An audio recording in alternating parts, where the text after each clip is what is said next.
Yes! What is up, everybody, and welcome to the very first episode of In Soccer We Trust. We're very excited for you to join us on this adventure, leading not only to the 2022 World Cup. It's really hard for me to say, I'm so excited, but also the 2026 World Cup that we are hosting. I'm Jimmy Conrad, alongside two of my favorite U.S. men's national team teammates, Charlie Chuck Davies and Hollywood Heath Pearce. And we are going to get after it. Now, not only is this going to be this show, but we're going to be coming to you at least 3 times a week, and around qualifying or any other big games that are happening, it'll be even more. You're not going to get enough of us. We're going to keep coming at you and coming at you and coming at you. But before we go any further and talk about the roster that just dropped and the names that are on this roster and our predictions for who's going to start against Mexico and how everything's going to play out, I want to say hi to Mr. Chuck Wagon himself. What's up, Charlie Davies? What's going on? It's good to be back with y'all officially. Let's go. Let's go. Just dropped. Let's go. Heath Pearce, how are you feeling? I mean, we'll get to that, but we got a thumbnail, and Charlie's got the whole side pose, like executive look.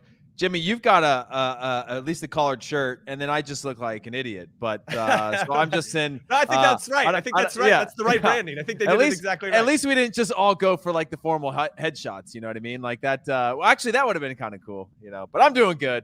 Great. Well, before we take any steps further, I want to make sure that you know that we're celebrating our inaugural episode.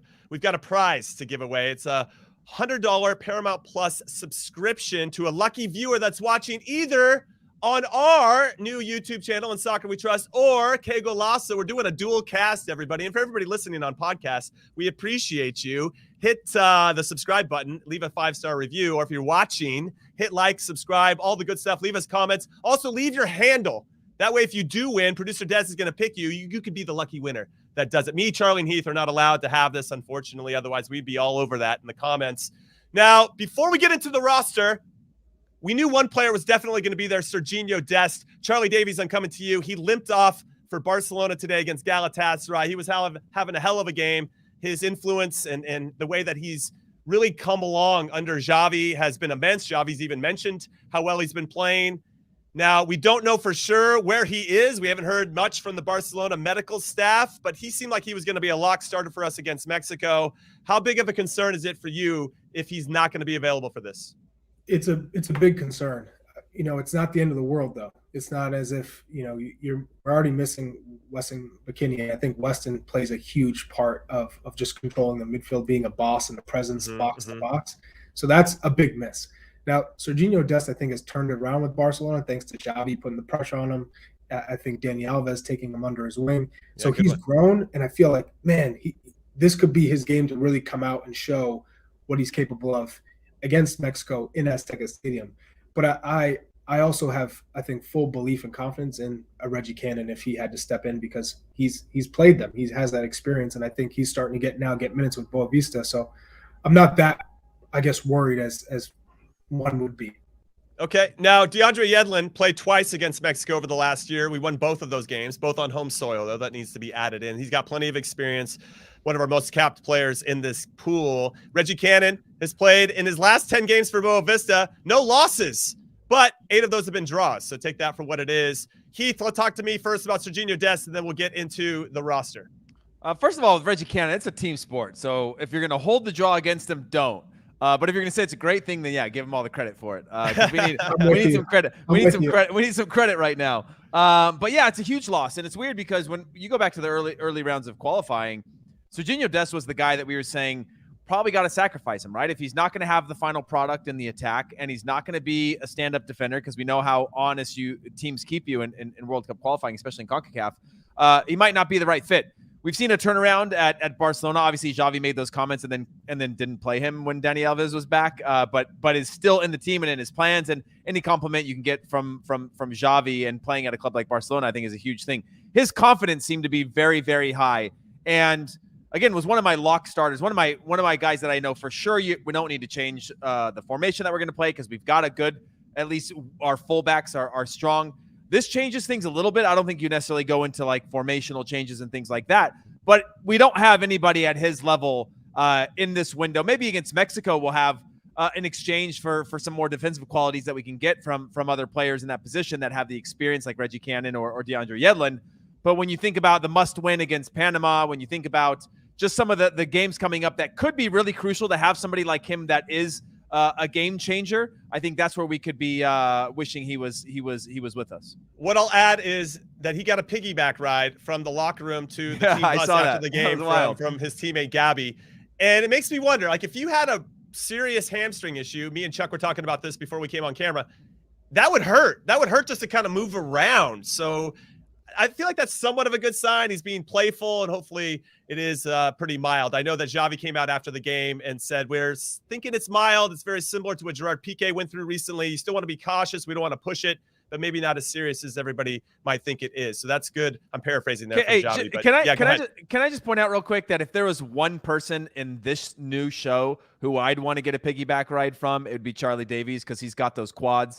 Maybe Des can pull a photo from the internet of Charlie's quads. He does. Jimmy, he could carry both of us. Maybe he probably could. He's got quadzillas, as I like to say. All right, now let's take a look at the roster. Nobody's going to want to have me jump on it.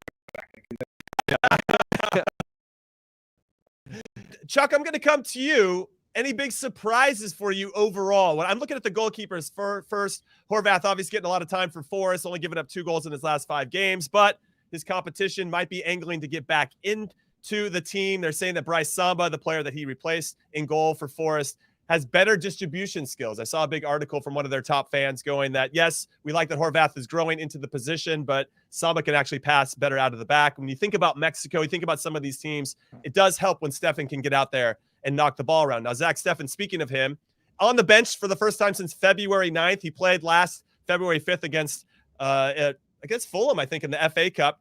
And it's been I don't know exactly what his injury is, back spasms or something, but he's back. He's on the bench against Crystal Palace.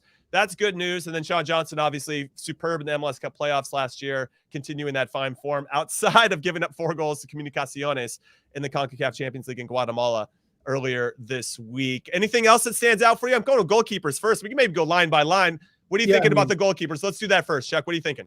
If I'm looking at the goalkeepers, I'm excited for Ethan Horvath, because I think we all saw what he means to the team, how everyone likes him. He comes up big in the Nations League final against Mexico. Yeah. So for him to come in to this round of qualifying, 5 matches, unbeaten, 3 clean sheets, only 2 goals against, you like that. He's confident, and he's already done it against Mexico. So I think everyone will be fine. But Zach Steffen, he's your leader. So to have him back, and whether he's playing or not at Man City, obviously you'd like for him to be playing consistently because he's going to be in form. But he's your leader. You expect for him to step up, whether he's playing at City or not. He's still getting, chances in training. You feel like he'll be good enough to get the job done, right? It's going to be a difficult task regardless playing at Mexico. I'd say the center back, no real surprises for me. Left back, right back, no real surprises for me. In the midfield, Weston McKinney was injured, so I don't think there was any real surprises there for me. I think most people will be surprised that Josh Sargent is not in this group of players. For me, he's not going to play, right? So you wouldn't necessarily call him in as a striker. You're going to go with just 2. And I like that they brought in Jordan Pefok. The guy is scoring goals. Yeah. Right? At the end of the day, yes, he might not be the most mobile forward in terms of pace and acceleration, but what he is good for, and what no other, I think, striker necessarily possesses the way he does, is just being a big presence in the box, target striker, and just a finisher. So have him in the box and have all your wingers and midfielders move around him. Just keep him in the box. You don't need him necessarily to drop deep and dribble players. Just be your pivot. So for me, Sargent, last 6 matches, 1 assist, 5 out of the 6 matches playing as a right winger. Right. And to go with that 6 L's, right, as a team. So for me, that's just not enough. I love that. Not enough W's, Chuck. Not enough W's for Chuck, everybody. He needs to see more W's in his life. So Heath, out of this one, Slonina, who's been red hot for the Chicago Fire, the 17-year-old goalkeeper, 3 clean sheets in 3 games. He's not in. Matt Turner got some frostbite foot issues. I don't know exactly, but he's out. No Brooks Lennon, no McKenzie, no Chris Richards, no Leggett, no McKinney, no Zardes. But in, we got Horvath, as Chuck said. We got Aaron Long coming back into the team. Eric Palmer-Brown doing very well for Troyes, especially in the last couple of weeks in Ligue 1. getting them out of the relegation zone. You got Eric Palmer-Brown, excuse me. You got James Sands playing for Rangers, getting back into the team. Busio, who's been a little bit in and out with Venezia, he's back in. Jordan Pefok, as Chuck also mentioned, is into the team. He's the hot hand. And Gio Reyna, who just came off and had the game-winning assist against Mainz. I think it was Mainz or Cologne for Borussia Dortmund last 20 minutes. Looks like he's back and in full health. Any big surprises for you when you look at this roster? Not huge surprises. I mean, it's a little bit alarming to me that James Sands got called in. If you're basing it on merit, he hasn't played much. He plays a lot of their cup matches. He plays Europa League, which is valuable, but he doesn't play in the league. He's only played 2 league games, I believe, if my stats are right, for Rangers. But I do like him as a player. He's a player that I actually really liked and wish that he would have had a larger impact along the way, just because he is a calm presence. He's very good on the ball. He's comfortable with the ball at his feet. And I can't always say that about all of our defenders, quite frankly. I know he was playing as sort of a midfielder for NYCFC and then as a center back for the national team. And so, but I like his footwork. The reason I brought that up is because Cameron Carter-Vickers continues to play regularly and all the time, but hasn't gotten a sniff. So that was one that I thought, okay, in a bind, maybe. Let me jump in here really quick, because do you feel like with the addition of Sands, with the addition of Aaron Long, who we know is Gregg Berhalter favorite, he's coming back into form and good health, and as he comes back from a serious Achilles injury, and then now Eric Palmer-Brown, that signals the end of their national team careers for John Brooks, for Tim Ream, for Carter-Vickers. I mean, it feels like, if you're not going to be involved in this, are you going to bring back guys? Maybe Carter-Vickers could come over this summer, but Ream and Brooks, I feel like we already know what they're about. What do you think? We also have no Mark McKenzie, which I think was an indicator of he's always been put into the toughest situations, and now his club situation continues to not be ideal. And Gregg made the call eventually to not bring him in to this camp, which is going to be tough for him, but he's not playing. But again, when you look across the board, you're like, James Sands, he's playing some, not playing all the time, but I like James Sands because of his age. I like the upside that he could have. This could be a very valuable one, but we're not really measuring the future in this camp. This is about going and qualifying for a World Cup, right? You go back to the horrors of 2018 and the fact of, like, is it the right group? Do they just need a point in their final game? Do we have the right group that knows what they're doing, right? Don't and bring that up. I know. I mean,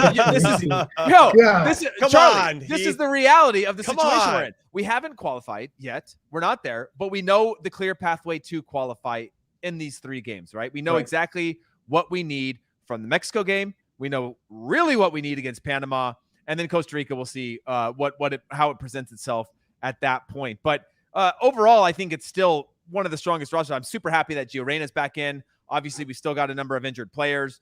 Sebastian Lletget was one that I thought started the season very well and thought that he could have a role. Charlie, would love your take on that. Jimmy, you've obviously known the stats of Sebastian Lletget so far, but knowing that he's in New England now, what you might or might not see, or what Gregg Berhalter might have decided against that, especially considering the fact that he was a crucial part of a couple of years of Gregg Berhalter before Weston McKinney emerged as the Weston McKinney that we know, and was a two-way midfielder in many of those games, providing a number of goals and assists. Yes, not in qualifiers. Yes, not in the big games, but during a very important part of Gregg Berhalter's phase.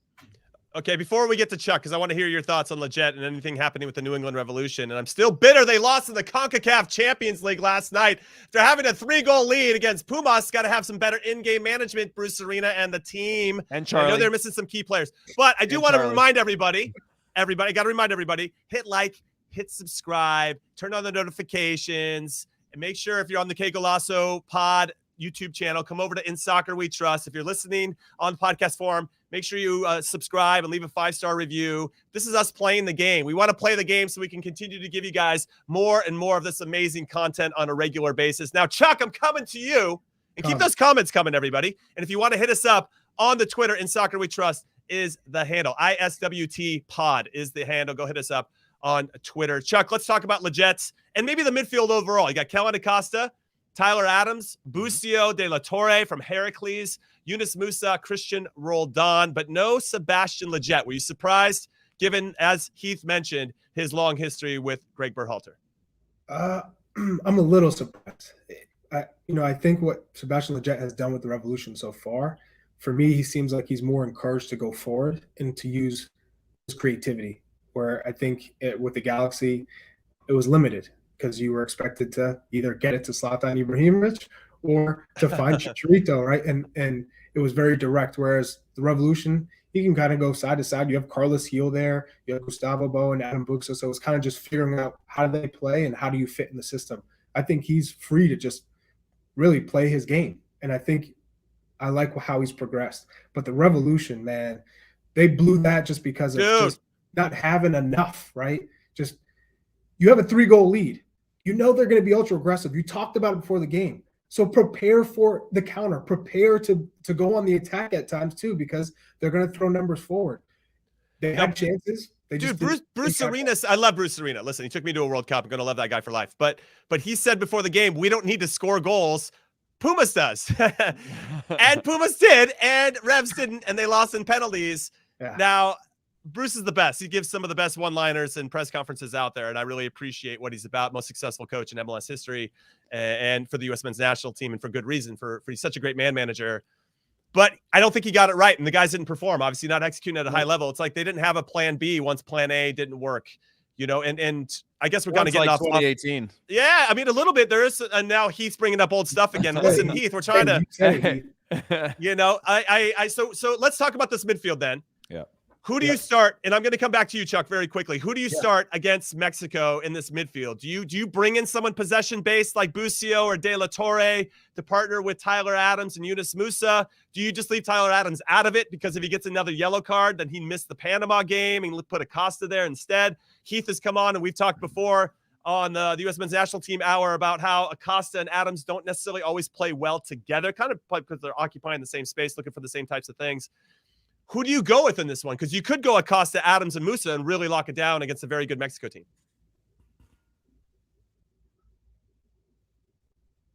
Chuck, is that? Is it Charlie? I thought it was Heath. No. Charlie, you go ahead. Charlie, you take it first. Sorry, I just ramble and then I forget who I pointed at. Yeah.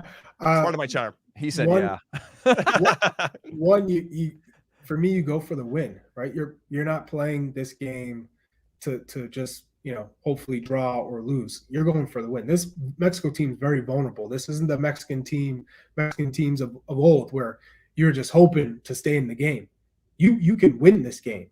Mm-hmm. And if you win this game, it sets you up perfectly for the rest of the 2 matches left. So I think for me, you have to start Tyler Adams. Okay. I like what I've seen from Kellen Acosta against this type of opponent. I think you play him. He has a ton of experience. He's done well against Mexico. Play him. And then I think the decision for Gregg Berhalter is, do you go with and then you play Yunus Musa. I think that's what you go with. Those are your 3. And then you allow who your 2 wingers are. I think Timothy Weah probably goes just because Gio Reyna's still getting back. And then Christian Pulisic on the other wing. And then you play Pefok up top. And you use, you know, Timothy Weah to try and get in behind, use his pace. Christian Pulisic, you tell him, hey, stay on the left. Use the width, get in behind, and then come inside when you get into the final third. But until then, stay wide, try and get isolated. And Jordan Pefok, I don't want to see you drop back. You stay high. You be the guy who we can launch the ball up to. You hold it up, and you bring guys into the attack. For me, that's how you play this game. Now, if Gio Reyna does feel 100%, maybe you figure out a way to get him incorporated in the front 3. But I think that's probably what we'll see. Okay. No, I like that. How about you, Heath? What are you saying with the midfield with regard to what do you go with? Because there is some value, I would say, to having a De La Torre or a Busio that can maybe help you transition from defense to attack. Whereas, not to say Acosta can't do it, but he's not as smooth or as clean as I'd say those other 2 players are. And I think Yunus Musa and Adams, well, the thing is, a lot of people in the chat and comments are saying no way you risk Adams against Mexico because we got to have him for Panama. Where are you on who that middle 3 should be? I mean, that's tough. I certainly think that having Musa, Adams, and Acosta, MAA, is it now? MAA? Yeah, sure. Yeah, MAA, AMA. Like, I think that in itself is solid. I think you have to be able to have that hard conversation with Adams of saying, hey, they're going to target you. They're going to go after you. If you can't handle yourself in that, like, number 1 priority is we need you for that Panama game for sure.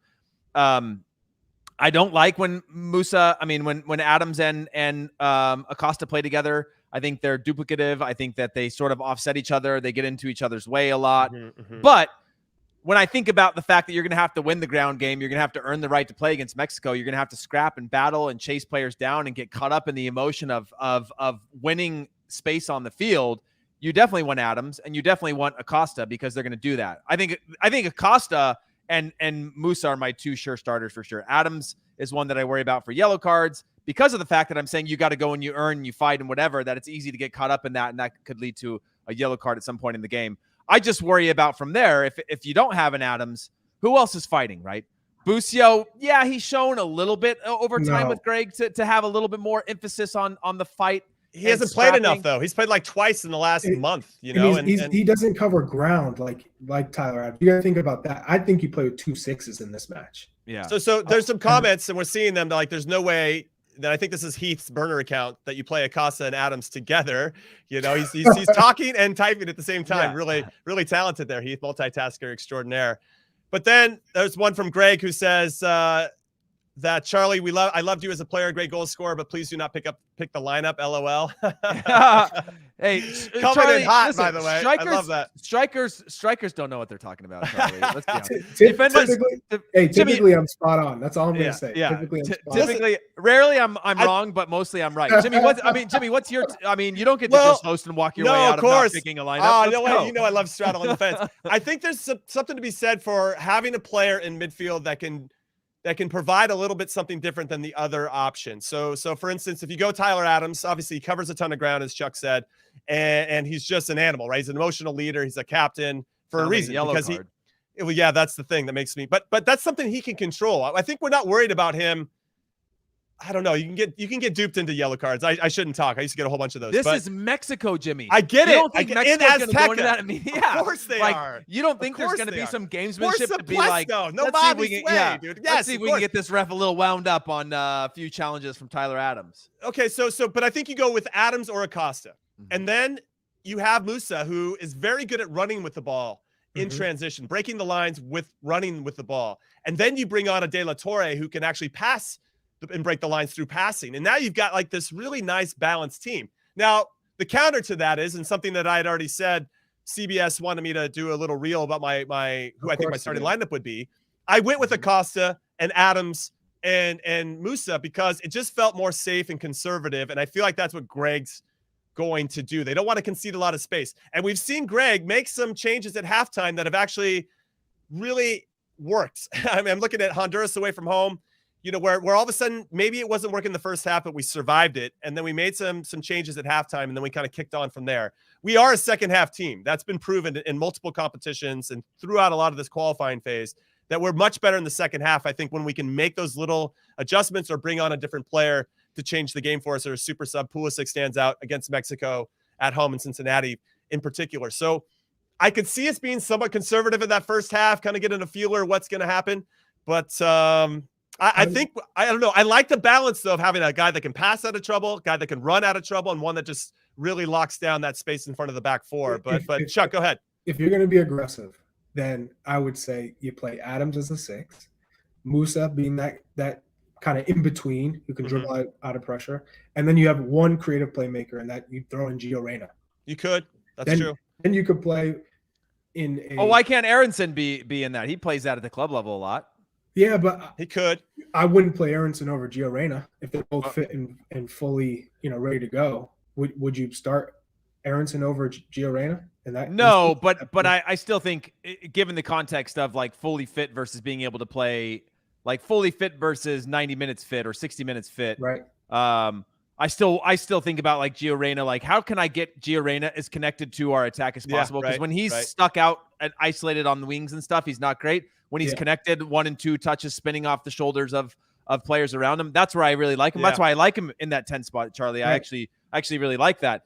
Just trying to think, because we're speaking about that midfield 3 and sort of how they cover ground and fight and whatever. But you're right in the fact that we're probably going to have to take some risks at some point too. We're thinking in through the lens of like old school Mexico sellout Azteca, where we're bunkered in, having to, Mexico has the ball all the time. Mexico haven't dominated teams with possession in the way that they have historically, right? They are vulnerable. we could have runs of play where we have some possession even away from home, when normally it's sort of like a little more like the second half of Nations League final, where they're going side to side and we're just going, gosh, please don't score, please don't score, please don't score, and we just end up getting points out of it or winning that trophy.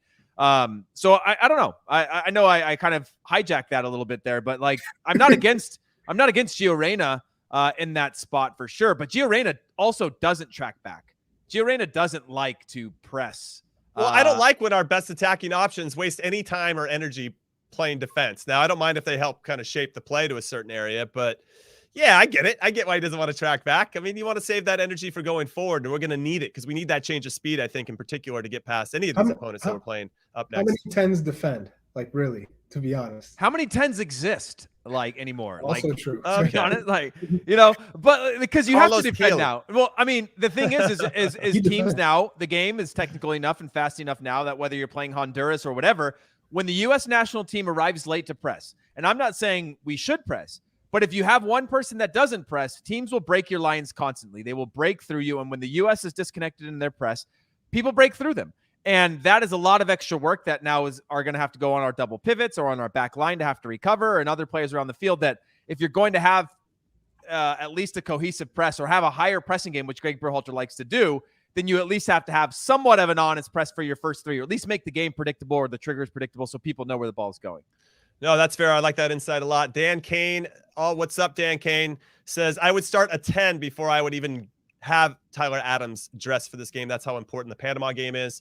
So I appreciate you and your support, Dan Kane. And speaking of Dan Kane and his support, make sure you hit that like and subscribe button, especially if you're here from the Que Golazo Pod channel. Make sure you subscribe over to Here in Soccer We Trust. We're coming to you 3 times a week with your 3 favorite former national team players, Charlie Davies, Heath, Pearce, and myself, Jimmy Conrad, as we break down all the action surrounding the U.S. men's national team, women's national team, youth national team, any big news that's happening around U.S. soccer. We're going to cover it here. And we're coming to you at least 3 times a week. And because this is our first ever episode, we have a gift for everybody. So make sure you leave your handle, Instagram handle or Twitter, in the comments section so that you can win a $100 Paramount Plus subscription. Yeah, I said it. Go make that happen right now. Get those likes going, hit those subscribe buttons, and then, of course, leave us some comments. If you're listening to this, next time you know that if you see us go live, and make sure you follow us on Twitter, ISWT Pod on Twitter, then you'll know when we go live and you'll have a chance to win a sweet gift in the future. Hopefully we'll have some sweet merch. I really like our branding and, of course, the thumbnail that we got as well that he's still crying about, or I know he's crying inside about.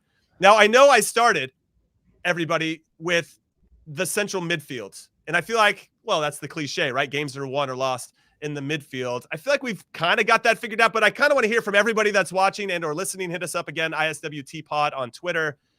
Do you start Tyler Adams in this game, knowing that if he gets one more yellow card, he misses the Panama game? Charlie, I'm going to start with you. Yes or no? Yes. Start Tyler Adams. Heath Pearce, yes or no, Tyler Adams? Damn it. Oh, gosh. Yes. Yes. Jimmy, yeah, you?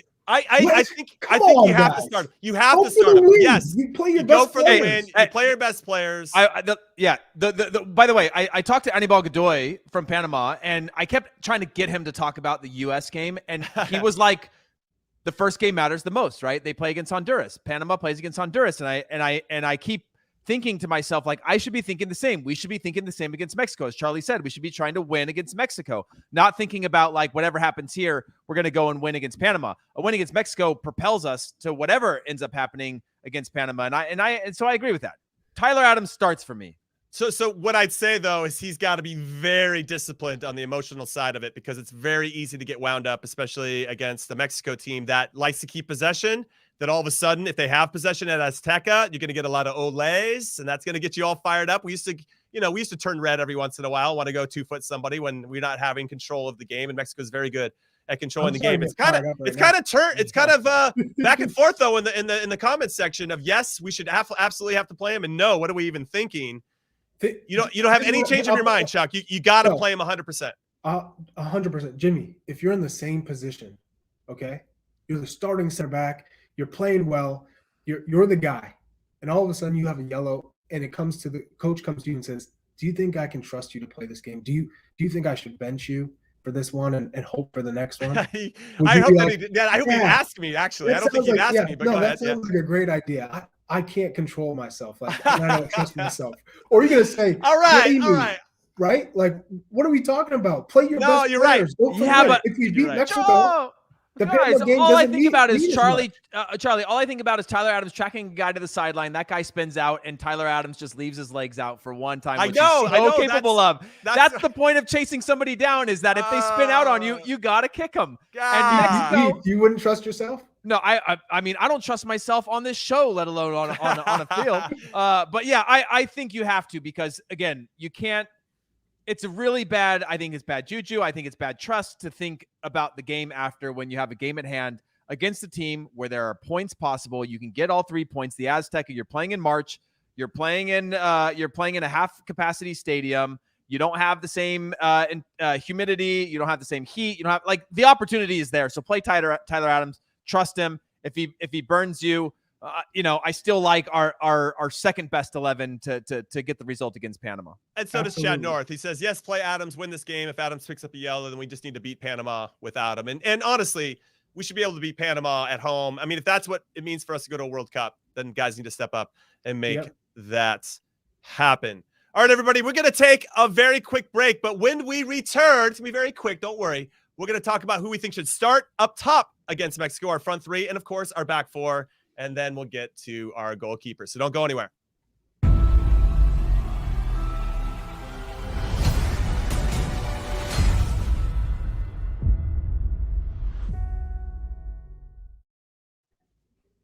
All right, welcome back, everybody, to In Soccer We Trust, new podcast from CBS Sports. I'm Jimmy Conrad alongside Charlie Davies and Heath Pearce. And I know that if you're listening to this, well, you're missing out, because we got a nice photo of Charlie Davies' quads right now. Look at those quadzillas.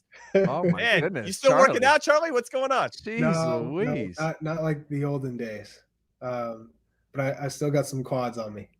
Yeah, I'll take a free ride with a hamstring injury from Charlie any day of the week, man. That's amazing. All right, let's talk about the front three. Let's go from the middle, which is, I think, the engine of any team, of course, and then we'll go up to the front three. And Heath, I'm going to let you start this time. Who do you start? Now, I want to make sure that I remind you that when we talked about up the front three for us before, that we kind of almost agreed that Brenden Aaronson and Christian Pulisic maybe are duplicative, as you like to say, a word I think you made up, but I'm just going to keep repeating it anyway to make sure it's real. And I've gotten that word wrong so many times that I know that's right. Okay, good. Okay, so that's a real word. Now, if Gio Reyna is healthy, if you don't put him in the 10 spot, would you consider him as more of a inverted winger, or as Gregg Berhalter likes to say, a double 10 that plays underneath our number 9 spot? Who are you going with? Let's start with our wingers first and then get to your number 9.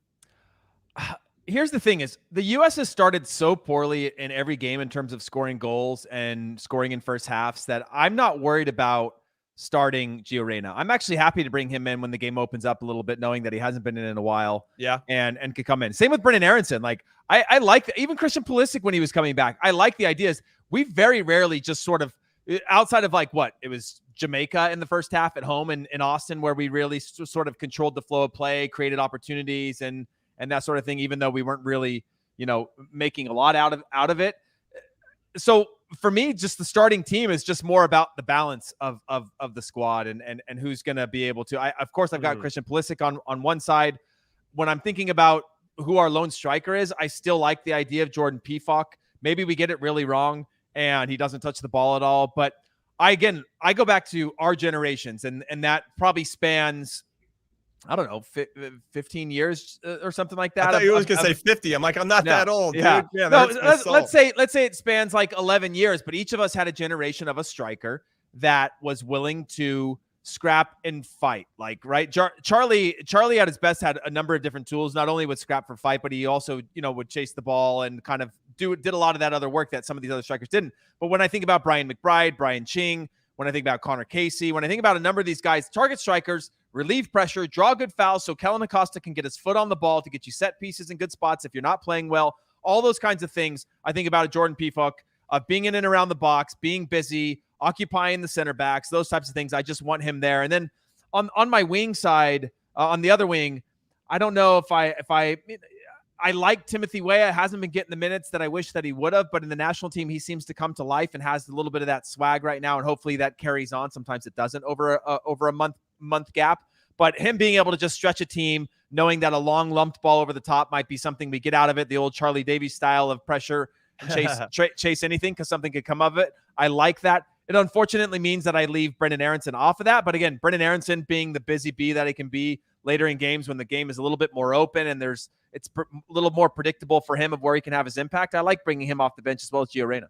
No, that's a good shout. I like it. And we're seeing a lot of comments as well about Pefok and then Weah and Pulisic on either side. Now, speaking about all these games, I just want to make sure that everybody knows that if you want to, and if you live in LA, Kansas City, or New York City on March 24th, we're going to start with this game, Mexico versus the U.S. It's going to be a one-of-a-kind soccer watch party that's immersed, of course, in the unique culture of this incredible rivalry. It's going to be featuring exclusive merchandise and free food and beverage, which means I'm definitely going to try to go. Giveaways, interactive games, and more. And it's all being presented by Paramount Plus. Here is some of the information on our screen. But if you are just listening to this, go to that's a lot of W's, mexuswatchparties.com to RSVP. It's free, so you can make it happen. So if you live in LA, Kansas City, or New York City, and you want a place to go hang out with some people that want to see a great game between two great teams and one of the best rivalries in all of sports, go make that happen. Again, the website is www.mexuswatchparties.com to RSVP. All right, everybody. I have heard from the Hollywood Heath Pearce. Let's turn it over to Charlie Davies.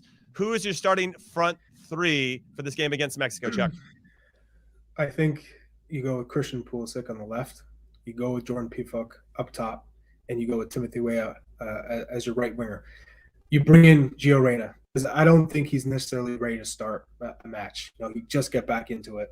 Off for a long time, came back, also had a nagging hamstring. Now he's back, but you got to ease him in. I would like to see him start against Panama, and so he'll get some minutes in this game against Mexico, but I don't think he's ready to start, and that's a player you don't risk. That it's a different coming off when you're I think choosing between a yellow card versus an injury, right? He needs a little bit more time, so I think you bring him in the second half in this match, but you need a little bit of pace, right? And I'm thinking about counterattacks. I'm thinking about runs. That's what Timothy Weah brings you and offers you, and I don't think necessarily too many other players do other than Jordan Morris, but I think Jordan Morris is not where he needs to be yet as far as fitness and form. So I think that's who you go with. Brenden Aaronson is another option to come off the bench because he is busy. He'll get on the ball. He is. But I think in this match, you need a little bit more force going forward, and I think that's what Timothy Weah gives you. And then Christian Pulisic, he's back to being the man, right, at Chelsea, he is. Right? Good form. I think he understands now less is more with this group of players because he's always felt, I have to do it all. I got to be the guy. Then he's taking on 2-3, coming into the midfield with the ball, and gets hammered. Now, hey, just get isolated. Wait for the ball to come to you. Don't go searching for the ball because I feel like that's what he's always doing. I got to go get it. Now it's just wait your chance, and then when it comes, you make it count. So I like this group a lot. I think they have what it takes to go down there and get 3 points in Azteca. I do think it's going to be extremely difficult, and it's all about the tactical adjustments within the game. But this is a winnable game. So I know a lot of people say, hey, rest everybody and then bring it all for the Panama game. It doesn't work like that. Set the tone from the first match. If you come away with a point in Azteca, you're going to be all that much better and more confident heading into Panama. How about you, Jimmy? 100%. How about you? No, what I'm going to say is Charlie and I are you guys are doing great. Coach, we're on the same page right now. My head is nodding, quite feverish. Like, yes, I agree with you guys. I like the starting lineup. I think what's important about Timo Weah is that he has shown more than most of our players in our pool about getting to the end line or getting close to it and getting crosses off. And if you're going to start a Jordan Pefok, then he needs service. That's a lot of the goals that you see him score for young boys in Swiss League, who, by the way, he's leading the Golden Boot race in Switzerland by 3 goals. He's in that type of form, is that he gets a lot of service. They play to his strengths. Now, if we're going to be that team that tries to be perfect and be cute, at the top of the box, and Mexico's just absorbing the pressure, which I don't see too much. They like to press us a little bit. But if we're not whipping in balls for allowing him to get into good spots to get his head on it or whatever it may be, then we're not starting the right guy. And so that has to be taken into consideration. And I initially thought maybe Brenden Aaronson and Pulisic would be the two guys that are playing a little bit more. I think they're sharper. than Timo Weah, unfortunately, who isn't playing as much for Lille. I thought he was going to get the start this past game against Chelsea because Ronaldo Sanchez was hurt. He didn't get the start. And then when he came on, he was unfortunate to be marked as Azpilicueta at the back post when they ended up scoring that goal. That's not going to help his confidence. Whether that's his responsibility or not, there's always a whole bunch of mistakes when a goal is scored, not just isolated on one person. But I think it impacts his confidence, and he hasn't scored yet for Lille this season. And even though he plays better for the U.S., and I think he's a lot more comfortable and feels more confident when he puts on our jersey, that still makes me, or gives me some pause. So that's going to be important. Christian Pulisic, if he does get to if he starts on the left and cuts in on his right, he's not looking to hit crosses. He's looking to combine and hit shots from distance or curl it to the back post or whatever it may be. If he does get to the end line on his left foot, he's usually trying to find that little cutback to the, he's just trying to hit nice and hard and low. Not to say that Pefok can't get there, but it's just different than getting that service that is going to be in the air, that you can go attack the ball. These are the things that I'm thinking about when I'm thinking about who should start or who will start. I don't think Gio Reyna might be the guy yet to start yet. I think you bring him on at halftime, or you just see how the game's going. Like I said before about the midfield, if you want to make some changes, you try something and then go from there. If you want to be conservative to start, and as the game opens up, I like Brenden Aaronson as a super sub. I like that shout a lot. So it's changed my mind with regard to who you start. I like Pulisic. I like Jordan Pefok, and I like Timo Weah. I do think that he has been the most consistent in getting and causing trouble. And to both of your points, he provides some verticality for us. So he does have a tendency that if Pefok does want to drop into midfield to go get the ball, that at least Timo Weah is going to get in behind. Pulisic can do it too, but to Chuck's point, he seems like he wants to get around the ball so much he drops almost too deep at times to go get it because he just wants to get touches. And I understand that. He feels like he has that responsibility on his back. But it's really interesting. Keep those comments coming, by the way. We had some really good comments in the chat. And one more thing I want to add before I throw it to Heath. Yeah. We are trying to give away a $100 gift card to Paramount Plus, and nobody's leaving their handles, Instagram or Twitter handles, in the chat, so you have a chance to win this. If only one person does it, then congratulations to you. You're going to be the winner, but we're hoping that others do it as well. So hit like, hit subscribe, drop your handles in the comment section so you have a chance to win this $100 Paramount Plus subscription. All right, Heath, Pearce, what do you want to say? Yeah, what I was going to say is, one, I got attacked by somebody in the comments saying that I'm always mad when Gio Reyna starts over I think it was Gio Reyna they were talking about, over Brenden Aaronson. Brenden Aaronson's not in my best 11 right now for this national team. He was early on when he was the spark and something different. People didn't figure him out, and then he hit a little bit of a lull. So I'm not hot on him being a starter in the team. What I'm hot on with him is just his energy. I think makes the game more predictable when we press, when we do things. But Timo Weah also has that. The thing about Timo Weah, he might not have a final product that's fantastic in terms of his crossing. Jimmy, you talk about those low crosses to the near post, things like that. But generally what come out of a low cross to the near post is a corner kick. And the corner kick puts the ball on Kellyn Acosta's foot. And the more the ball's on Kellyn Acosta's foot that we've seen, the more you're going to get the best out of Kellyn Acosta while he's on the field. Yes, he can do a good job of chasing players down. He's got an engine. He can do all these things. But where he's really provided value in this national team that makes him almost indispensable when he's of getting him into to games at the right times is set pieces from wide areas, corner kicks, putting the ball in dangerous spots so that we can get the most out of other players that we have on the field. And so, that was the only thought that I wanted. I know Charlie wanted something to say. Yeah, I would just also say that Pefok gives you something on set pieces. If we're talking about one of Mexico's weaknesses and great point and a huge weakness, it's set pieces. Jordan Pefok is a beast on set pieces. You throw in Walker Zimmerman, you throw in Miles Robinson, who has already scored on Mexico in the Gold Cup.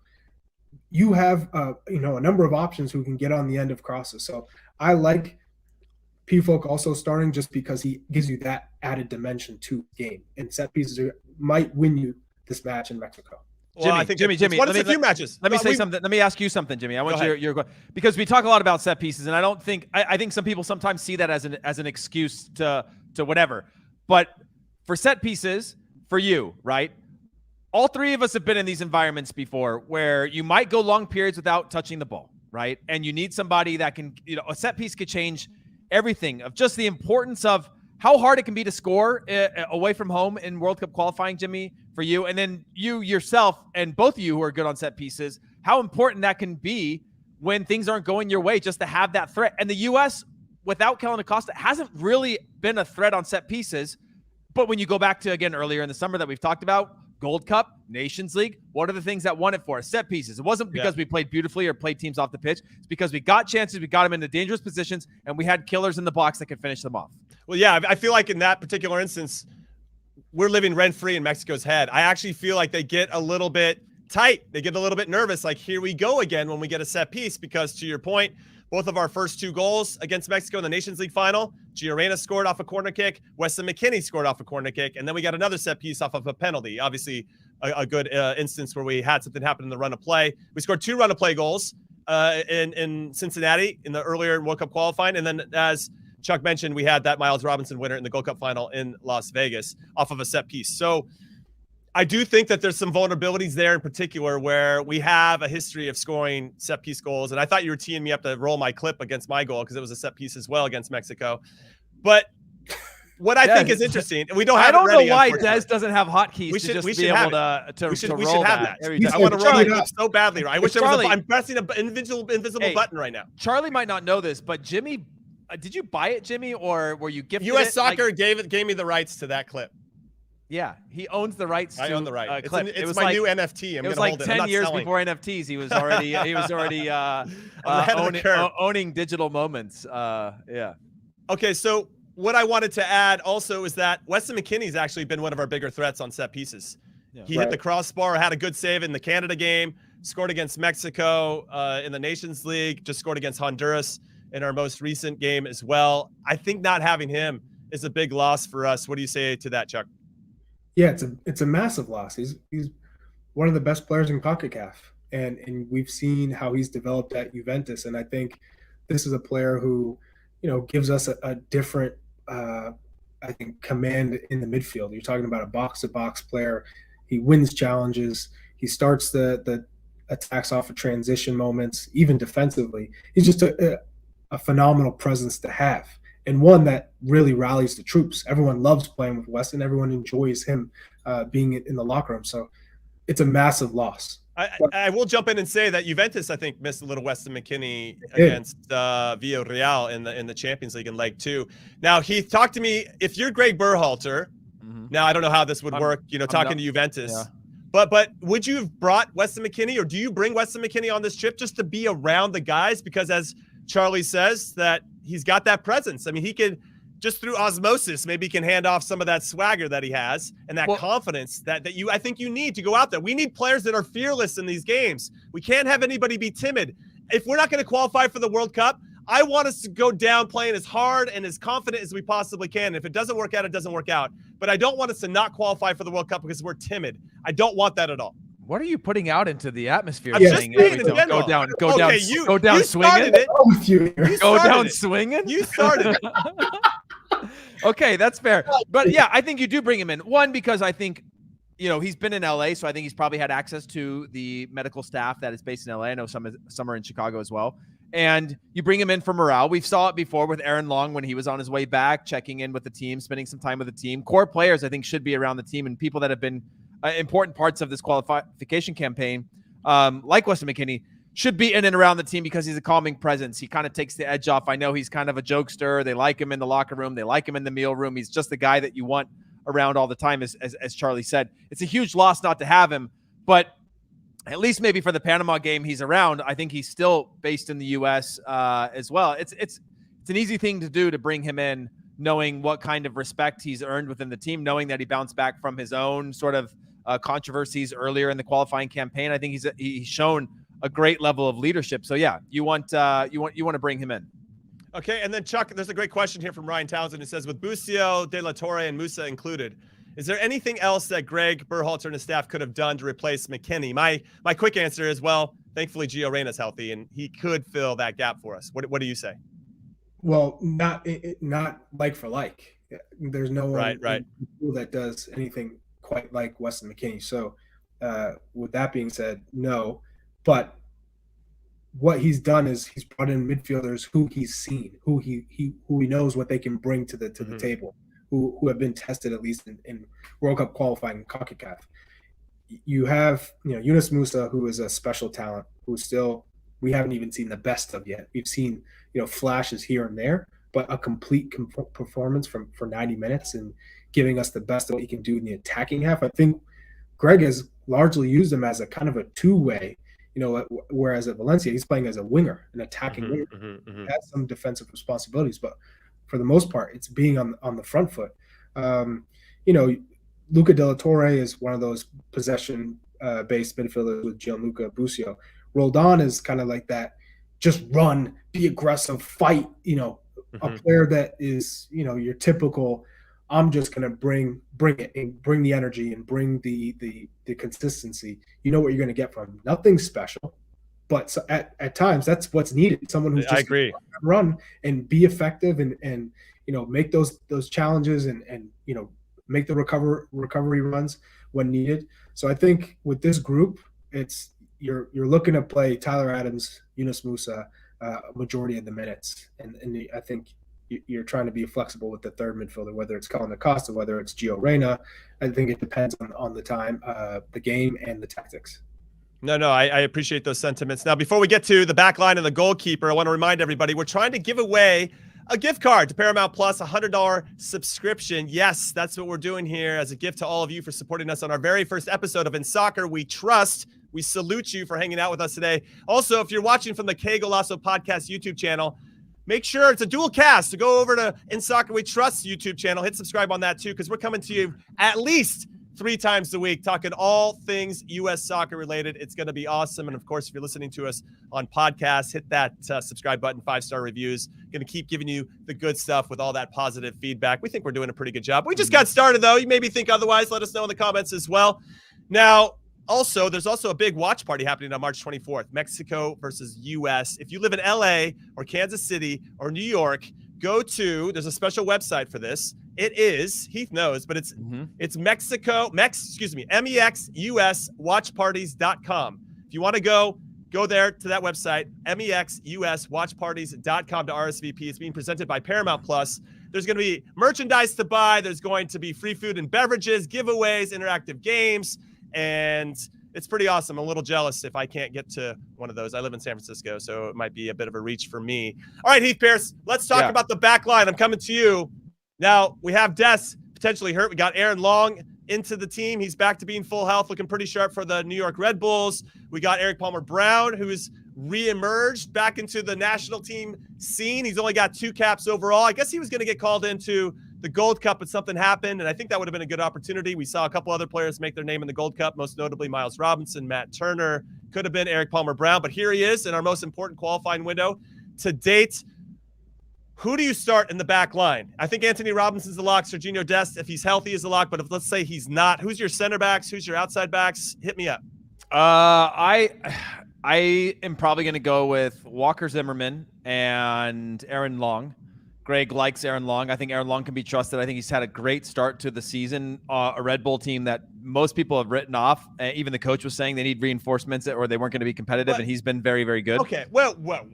Jimmy, Miles Robinson has not been good. I get that, but there's something about rapport, right? I mean, Miles Robinson and Walker Zimmerman know how they move together as a partnership in high-pressure situations, and Long and Zimmerman don't. And I think that needs to be taken into consideration, but continue. I agree, but I don't. The last games that I saw from Robinson, it didn't actually look like he was on the same page. He wasn't having his best performance in those ones, and he hasn't started the season off particularly at the level that we saw going back to the fall and even last summer. And so I worry about that. And Aaron Long is one that I think is a pretty predictable style of play as well. Not too different, very athletic than Robinson, very athletic, but also brings a lot more experience to the table. And I think what this will be is a huge challenge in this first game. And so I'm going with him, and then which is fine if you don't like it. And then at right back, this is where I'm the most confused when I think about the fact that we have Joe Scally, we have, well, not Joe Scally, but we, in theory, Reggie Cannon and DeAndre Yedlin as opportunities to play there. DeAndre Yedlin's, again, the one that I trust the most, but at the same time, you know, I haven't gotten enough looks of Reggie Cannon as of late to write him off in that as well. I think he's playing at a more competitive level. I think he's got more upside. And so that's where I'm really the most confused as to who I put into that spot if Dest is not available. I guess if I had to choose one gun to the head right now, I would go with probably DeAndre Yedlin. Well, I don't think that's a bad shout, even though he left Turkey to come back to MLS. He's playing in Inter Miami. Inter Miami I don't know how to say this play. They're not very good. I think that's the best way to say it. But he's getting minutes. He's going to get sharp no matter where he's playing, as long as he's out there making good decisions in pressured situations. Now, Charlie has clearly lost his sunlight, everybody. He looks like he's in the witness protection program, and I appreciate that, Charlie Davies. Yeah. But tell me who your back four is, Chuck. I mean, who are you going with? Do you agree with Heath? Do you make any changes? Let us know. Yeah, I mean, for the Mexico match, I don't think Sergino Dest will be able to play, given he has a hamstring strain, whether it's severe or mild. So I think he's going to go with Reggie Cannon, because I think that's who he favors at this point. I think Reggie Cannon now has had a run of games. He's fit. When you have 100% match fitness, that makes a difference as right back. And you're talking about altitude. You know what you're going to get from him defensively. You probably won't need him to do too much attacking. He's going to be really reliable for playing on the counter and not letting, some of the Mexican wingers get in behind. Mm-hmm. So I think Reggie Cannon replaces Sergino Dest at right back. Center back, I know he does value Aaron Long, but I think he probably hasn't had enough time to play at this point. Miles Robinson hasn't been at his best, but I think he'll go with Miles and Walker Zimmerman, just like you said, because of the pair. They understand each other. They've played together a number of times. Not that Aaron Long and Zimmerman haven't, but it's been a while. And then at left back, Jedi. You're going to go with Anthony Robinson. That, for me, is probably your best bet at what the back line is going to be. And why don't you guys take a walk on the wild side once in a while, Take a little walk on the wild side, Wait, no, I think that Yedlin will start, actually. I think he's going to go with experience there. I do like that Reggie Cannon's been playing more regularly, and he, like I mentioned at the start of the show, in his last 10 games for Boa Vista, they haven't lost any of those 10 games, and I think there's something to be said for that type of mentality, even though 8 of them have been draws. Boa Vista are Boa Vista. They don't necessarily have that attacking prowess that I'm sure Reggie Cannon would love to have on his team, but they are still tough to beat, and that includes some of the biggest teams in Portugal. So I like that. But Yedlin has that experience, and because he played against Mexico twice over the last year, and we won both of those games, I think that matters a little bit. Very similar. I think Aaron Long is maybe where Greg might go, but Miles Robinson and then that rapport I think is super, super important. Then, of course, Jedi on the other side. But again, I just want players that are going to go out there and go for it and just be fearless and, F the haters or whatever the phrase is there. So goalkeeper, are we all on the same page for Zach Steffen before we get to our final thoughts on our first ever show? Yes. Zach Steffen for you? Yeah, Zach Steffen for me as well, even though he is back on the bench, but hasn't played a meaningful game since February 5th, which was a 4-1 FA Cup win over Fulham. Well, guys, this is it. We're here at the finish line, but guess what? Because we're coming at you so much, we're going again tomorrow, everybody. So make sure you join us for that. But final thoughts, Charlie Davies, I will come to you. Final thoughts about anything that you want to talk about U.S. soccer related or as it pertains to this roster. Yeah, I'm just excited for this team to get back out there. I really believe that they have what it takes to qualify. We've come to this point before, but I feel like this is a young group. They're ready to turn the page, and once they qualify, then we're not going to be talking about 2018 ever again, right? We've learned from that. We've got to move forward. And for me, this is a group. You have Christian Pulisic. You brought Jordan Pefok in. Whether he's going to start against Mexico or you're going to start him against Panama, he's going to play in this camp. That's a fact. You don't call him in if he's not going to play. He's fit. He's scoring goals. He's in form. The U.S. have had Ricardo Pepi at times be that guy, but you need a striker. You need someone who you can depend on, who's going to be consistent. If that's going to be him because he's doing it with this club, typically that's going to translate for you on the pitch with the U.S. men's national team. And now it's just getting used to how Christian Pulisic plays and the runs he makes. And whether it's Gio Reyna or Timothy Weah, just making sure that you're always in the box and you understand kind of the tendencies of their deliveries. So I think for me, this group is set. I think Mexico is going to set the tone for the rest of the game. So it's a massive match, and I'm looking forward to it. Yeah, I'm looking forward to it as well. I just want to throw out there, beating Mexico 4 straight times, is especially going to Azteca to make it happen, is going to be a challenge. And I think it's a good challenge, as all the things that Charlie said. I'm not trying to say this is a negative. I'm saying this is going to be a nice test for this group. And if anything, whatever the result is, it's going to make us super sharp for that Panama game, which we all know is the utmost of importance. Heath, final thoughts from you. Yeah, I would say that, beating Mexico twice is historic. Beating Mexico 3 times is historic, and we figured each time was going to be that turning point where Mexico takes it, is tired of taking it on the chin. And so this is going to be another one of those that you expect Mexico to come out a certain way. My final thoughts are, earlier there was a question about Jordan Pefok. Is the Swiss League any good? It doesn't matter whether it's good or not. He's on a team that's not doing that well right now, and he continues to score goals. Doesn't matter. Like if you went to go the play, Champions League too. Yeah. That's if you went to go play at the collegiate level, it's still very hard to score goals. It's hard to score goals. It's very, very hard to score goals, and he's doing it consistently against a number of different opponents, teams, circumstances, things like that. So you can't write that off whatsoever. Coaching change as well.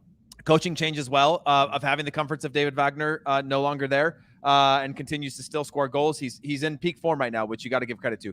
The other thing I would say is, again, that 24th date of the watch parties. I'm going to be at the one in LA. It's limited capacity.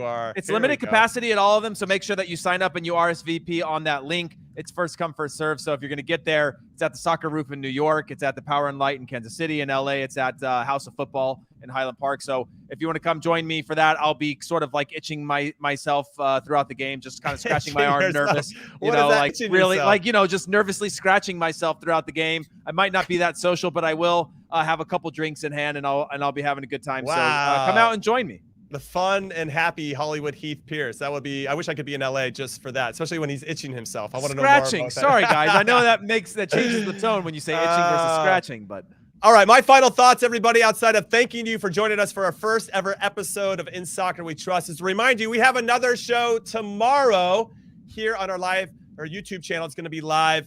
Make sure you find the link in the description to make sure you subscribe to that, hit like, and all that good stuff. We're going to kick it off at 12 p.m. Pacific, 3 p.m. Eastern. And we're going to talk about, I think one of the big topics, because we're getting a lot of questions of it in the comments, so we'll talk about it and address it tomorrow, is the relationship between John Brooks and Gregg Berhalter. We might even throw Tim Ream into that equation now, since Aaron Long and Eric Palmer-Brown are back in the team as our center backs. Over 2 very experienced players, and some would argue we might need some experience to qualify for this World Cup in this upcoming window. So that is it. So on behalf of our producer, Des Norris, Charlie Davies, and Heath Pearce, I'm Jimmy Conrad saying thank you again for listening to In Soccer We Trust, and we'll see you next time. Jimmy, wait, one last time. Don't sign off, Des. Listen, we won't be dual streaming all the time, so make sure you are subscribed to In Soccer We Trust, the channel itself. We're not going to do this all the time with both these channels, so if you want to be part of this, come on over, join us. Sorry, Jimmy, I had to say that. You know I what? was worried. I love it. I love it. We're a team here. Yeah. We're a team. Thank you, everybody.